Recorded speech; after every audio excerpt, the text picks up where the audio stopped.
Satuan Reserse Narkoba Polrestabes Palembang memusnahkan narkoba jenis sabu seberat 10 kg dan ribuan pil ekstasi.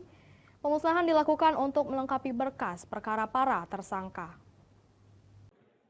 Untuk melengkapi berkas perkara tersangka kasus penyalahgunaan narkoba, Satuan Reserse Narkoba Polrestabes Palembang memusnahkan 10 kg sabu dan 1.395 butir pil ekstasi. Sebelum dimusnahkan, barang bukti senilai 5 miliar rupiah ini terlebih dahulu dilakukan cek kandungannya dan positif mengandung zat kimia. Barang bukti kemudian dimusnahkan dengan cara di-blender dengan pembersih lantai, lalu dibuang ke parit agar tidak bisa didaur ulang oleh pihak yang tidak bertanggung jawab. Barang bukti yang dimusnahkan ini bisa menyelamatkan 50.000 jiwa manusia dari penyalahgunaan narkotika.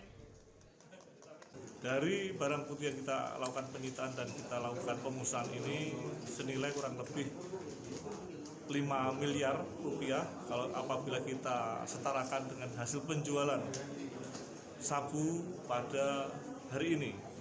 Otomatis dengan nilai 5 miliar ini apabila diasumsikan dengan penyelamatan jiwa manusia untuk setiap kepentingannya, itu kurang lebih dapat dikatakan kita telah menyelamatkan penduduk kurang lebih sebanyak 50.000 jiwa.